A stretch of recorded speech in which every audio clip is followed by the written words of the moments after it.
my time, you all I want. Okay, so let's have a look at iron ore. So we can see iron ore since 2015. This sort of uptrend line was giving it support. $80 seems to be a key level of support resistance. Peaked April 21. We've now got a downtrend line, and it's basically struggling at the round number of $100 for the last year. So I've done some scenarios here. So base case, so 60% chance. China continues what we already know it's going to do in terms of stimulus, and basically it's baked into the price already. So that's with the stimulus they've already told us about. Something to try and get excited about case, 30% chance. China ramps up more than they've told us. Maybe the price gets up to $110, $115, so a little bounce up here. Or for the mega bulls, which unfortunately for all of us mega bulls, we always go for the 10% chance. So China implements a massive stimulus, like a bang, boom, bang, buildings and property bailouts.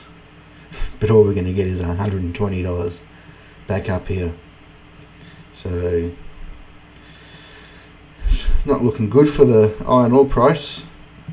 Alright, we'll go for the next one. Okay, so we're looking at lithium prices.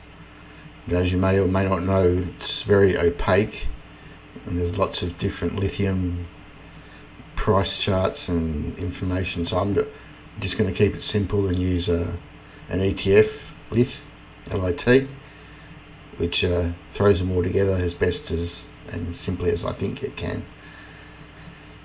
So, like the other commodities spoken about today, we're at these key support resistance levels. So we're at a nice round number of $40, as they always do, like round numbers. So it was resistance, shot through that, peaked in January 22. Long term, that's a pretty savage downtrend line, and it's now just, so it hasn't really done anything for 12 months. So in terms of looking at scenarios, so scenario 1, we get some strong global demand growth with moderate supply constraints, so 35% likelihood. So that should push prices up 15 to 20%. So let's get a sort of a bounce up to around here.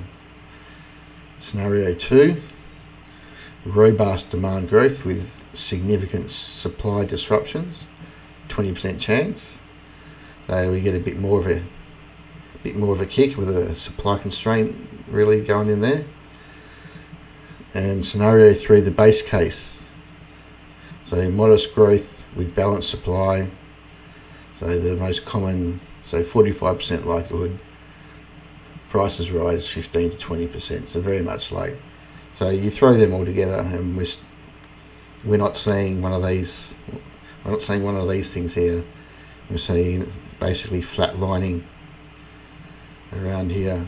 A lot of that is obviously on all this EV growth and solar panels, but a lot of that, like back here, that's when it all got baked into the equation, and now we're coming back to reality and just got to digest it all and see where we go. Okay, on to the next one.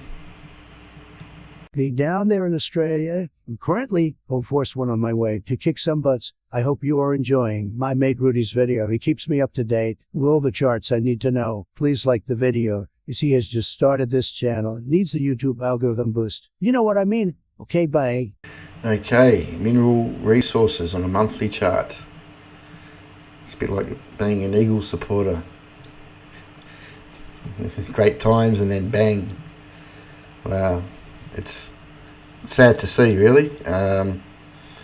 So as you know, if you're a long-term min shareholder, beautiful run up to $90. Formed a longer-term downtrend channel, and then now an even shorter-term one. Good news is we've hit a previous breakout level. So, let's just like try and make it look good. So, let's look at a daily chart.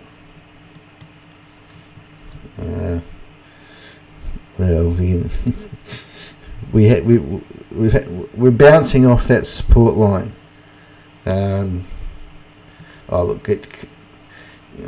Based on the prior commodity prices, we're not going to shoot the lights out here, but really it needs to move above $30 to confirm anything. But it looks like we may have hit the bottom. It's probably worth some sort of celebration.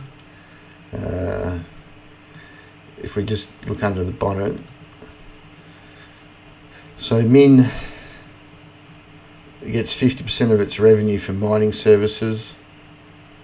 Iron ore 35%. We've been through that commodity up. Lithium 15%.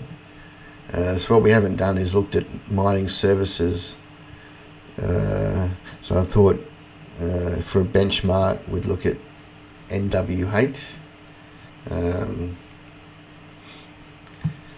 Being in that mining as close as I could see as to the type of services that Min provide. So a bit better outlook than the Min share price, so that part of that segment's probably doing alright, although you can see Min has been kicked around about 3 or 4 months ago. So I guess the takeaway from that is there's no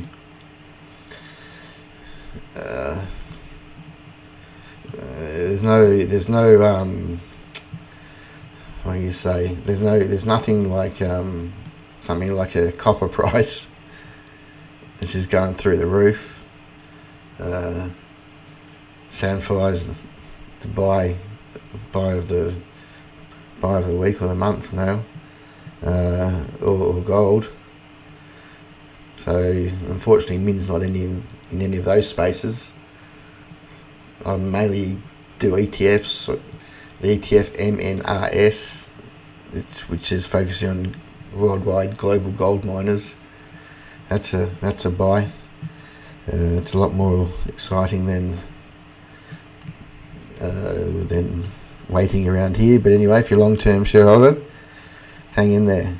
Alright, please subscribe or leave a comment whether you agree or disagree.